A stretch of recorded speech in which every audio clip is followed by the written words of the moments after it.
Elon Musk is trying to convince people there's no demand problems at Tesla. Ford and GM have been downgraded by Wall Street. Ally Bank is saying there are less auto loans being out there. Kathy Wood thinks there's a big bubble, and Carvana might go to zero. If you think the world is melting, you are correct. Hey everyone, this is Chris. Welcome back to the channel. So we're talking cars, we're talking the automotive industry, and well, let's jump right in. So Ally, they're saying, you know what, our auto lending business is slowing and doesn't look so great in the future because remember, in a rising interest rate environment, people are less likely to want to buy a car at like 7, 8, 9, 10, whatever it's going to be interest rate. The same way that the housing market is slowing also too with rising mortgage rates, right? So this is certainly something that these are price sensitive industries.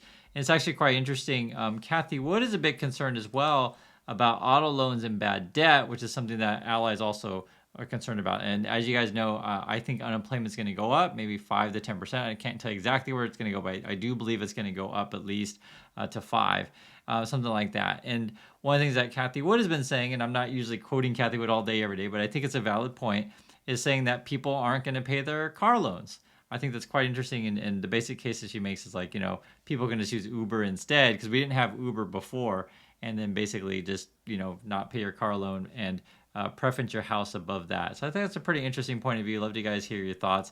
And also too, what she always will say is no matter what happens, she's bullish on Tesla, which is kind of funny because I'm not really in her camp in that regard. I do get the maybe people aren't going to pay back their car loans kind of thing. I get that.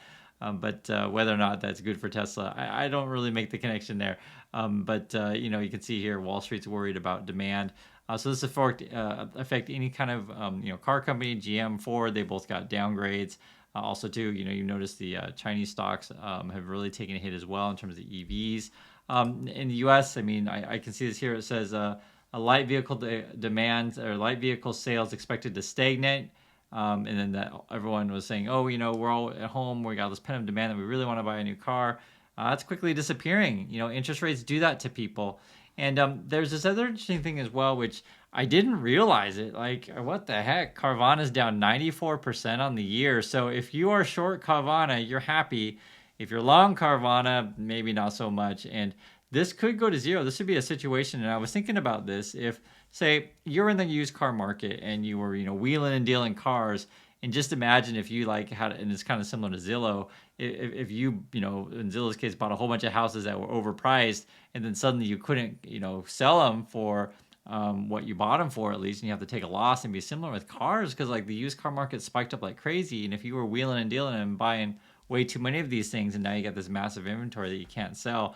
It turns out, though, that the issue is even bigger than that for Carvana. Not only slowing demand, you have potential fraud. It's like, oh my God. You can read the headlines here. Carvana fights new legal battles as Wall Street troubles mount. So let's read this together. You got to hear the whole thing. It's crazy. The online used car dealer filed an appeal Monday seeking to reverse a Pennsylvania judge's order last month allowing a proposed class action lawsuit against the company to proceed. Ow, ow, ow, that hurts. Days later, it filed a complaint in Michigan over suspension of the license in the state. Basic gist of it is that Carvana was selling cars but not transferring the titles over soon enough to people. So you can see here, both of these cases revolve around allegations that Carvana broke the law by missing state deadlines for transferring vehicles ownership to customers and getting cars registered in their new owner's name. Several states have temporarily suspended Carvana's dealer's license or subjected to special oversight related to such lapses. So that sounds bad. If states are like, yo, you're so fraudulent and so bad, we're just going to revoke your license to sell cars in our state. There's not much you're going to do, and it sounds like it's going to go to zero kind of thing. It sounds bad. Also, too, which is really important to note, this is the CEO. It's Ernest Garcia the third. Okay, keep that in mind, the third. Because why does this matter? Well, you got to look at who Ernest Garcia the second is. This is his dad, and his dad is the largest shareholder of Carvana. He also has this car company called Drive Time, so it's in the family of the car business. But when you read through the description of dad, and I'll read it, you'll notice something that's maybe not so great. This is the father again.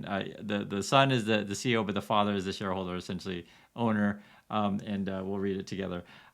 In October 1990, Garcia, then Tucson-based real estate developer, pleaded guilty to felony bank fraud charged in his role as a straw borrower in the collapse of the Charles Keating Lincoln Savings and Loan Association.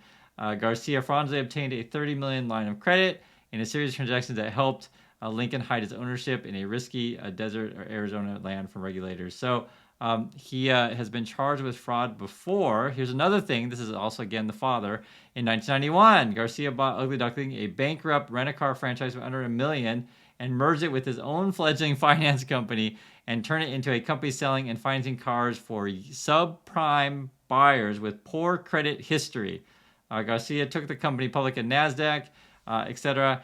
And the reason why we bring these things up is because they have a history of, like, one is he's a felon, and two, he's making loans to people that maybe have bad credit and maybe won't pay that back. And this relates to Carvana because this essentially runs in the family. I think Kathy Wood might be right. I was thinking about this where the Carvana is struggling. Ally saying loans are down. Also, too, people aren't paying them back. And for some reason, Tesla bulls are like, oh, no, you don't have to worry. Demand for Tesla is going to be really high. So I don't know. It's hard for me to believe the Tesla bulls here. I'd love to hear your thoughts on this. If you think, and I think you can make the case, I'm sure Kathy would make the case that, you know what, used car market is different.